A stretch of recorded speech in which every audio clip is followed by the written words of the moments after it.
దేవుని పరిశుద్ధ నామానికి స్తోత్రం కలుగును గాక. ఈ దినముకైనా దేవుని వాక్యము మత్తయి సువార్త 22వ అధ్యాయము 30వ వచనంను మనం చూస్తున్నాం. పునరుద్ధానమందు ఎవరును పెళ్లి చేసుకొనరు, పెళ్లికి ఇయ్యబడరు, వారు పరలోకమందున్న దూత వలె ఉండురు అని రాయబడి ఉంది. ఈ వాక్యం నాకు చాలా నచ్చింది. ఇక్కడ ఈ భూమిలో మనం చూస్తున్నాము అన్న, చెల్లె, అక్క, తమ్ముడు, భర్త, భార్య అని చెప్పి మనం అందరూ ఇట్లా ఈ రీతిగా రిలేషన్షిప్లో మనం ఉంటూ ఉన్నాం.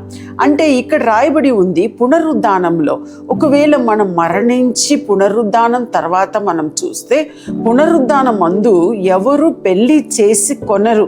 అంటే పునరుద్ధానంలో అక్కడ పెళ్లి చేసుకొనరు అంటే అక్కడ పోయి పెళ్లి చేసుకొనరు అనే అర్థంలో మాత్రం కాకుండా ఎలా ఉంటుందంటే అక్కడ పోయి అయ్యో నా అన్న, నా తమ్ముడు, నా బావ, నా కూతురు అలా ఇలాంటి రిలేషన్షిప్ కట్టుకొని అక్కడ మనము జీవించము. మన అందరి యొక్క రిలేషన్షిప్ ఎవరితో ఉంటుంది అంటే ప్రభు అయిన యేసుక్రీస్తుతో ఉంటుంది. యేసుతో మనకు సంబంధం ఉంటుంది. యేసుతో మనం నడుస్తాం, యేసుతో మాట్లాడుతాం, దూతలతో మనం మాట్లాడుతాం. మనం వీఆర్ ఇండివిజువల్గా ఒక సపరేట్ వ్యక్తిగా మనము అక్కడ ఉంటాం.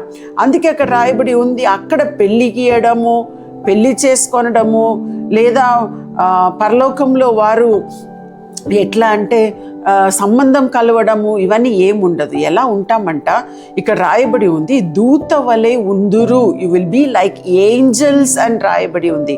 అక్కడ పెళ్ళి లేదు, అక్కడ కనెక్షన్స్ లేదు.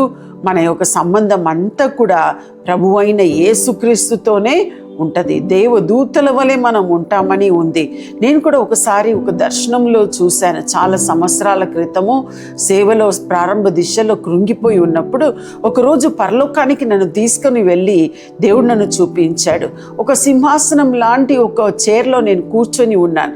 ఎలా ఉన్నానంటే తెల్ల వస్త్రం ధరించుకొని ఒక మ్యాక్సీ లాగా, ఈ పెళ్లి కూతుర్లు గౌన్ వేసుకుంటారు చూడండి, అటువంటి ఒక గౌన్ లాగా వేసుకొని నా తలలో కిరీటం మీద కిరీటముతో నేను అక్కడ కూర్చొని ఉండడం నన్ను చూపించి దేవుడు అడిగాడు, నువ్వు నన్ను వెంబడించి ఈ కిరీటమని పొందుకుంటావా, ఈ సింహాసనం పొందుకుంటావా, లేకపోతే మానేస్తావా అని అడిగాడు.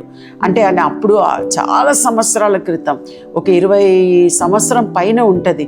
అప్పుడు నేను అన్నాను, లేదు ప్రభువా, నేను తప్పకుండా ఎన్ని నిందలు వచ్చినా ఎన్ని వేదనలు వచ్చినా నేను వెంబడిస్తానని చెప్పి నేను వాగ్దానం చేశాను.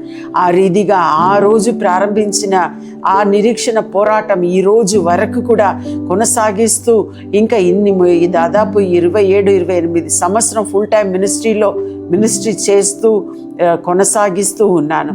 ఆ ధైర్యం నాకు ఇచ్చింది ఈ ఒక్క వాగ్దానం. దేవునితో పాటు మనం నడుస్తామని, దేవునితో పాటు ఉంటామని, దేవదూతలో ఉంటామని, బహుమానం మనకు పరలోకంలో ఉందని తెలిసి ఆ నిరీక్షణతో మనం జీవిస్తున్నాం. నేను జీవిస్తున్నాను, మీరు కూడా జీవించవచ్చు.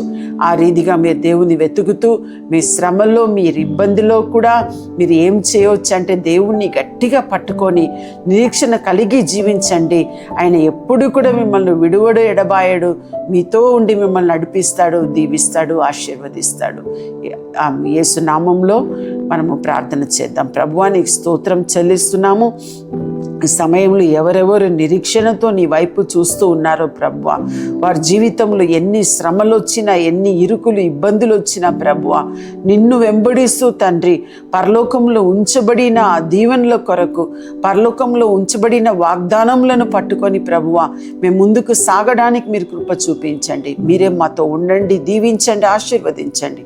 యేసు నామములో అడిగి ప్రార్థిస్తున్నాం మా తండ్రి, ఆమేన్.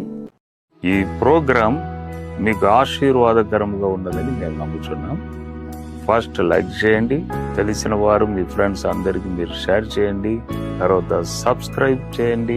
తప్పగా ప్రభు మిమ్మల్ని దీవిస్తాడు. ఇక రాబో వీడియోను కూడా మీరు చూడండి, దీవించబడండి. ప్రభు మిమ్మల్ని దీవించును గాక. God bless you. అందరికీ శుభవార్త. ప్రతి ఆదివారము 4 గంటల నుండి 6 గంటల వరకు కూడా వరంగల్లో గొర్రెకుంటలో గిఫ్ట్ ఆఫ్ జీసస్ వర్షిప్ సెంటర్లో ప్రార్థన కూడిక జరుగుతూ ఉంది. మీరు పాల్గొనండి, ఇతరులకు షేర్ చేయండి. ప్రభు మిమ్మల్ని దీవించును గాక. say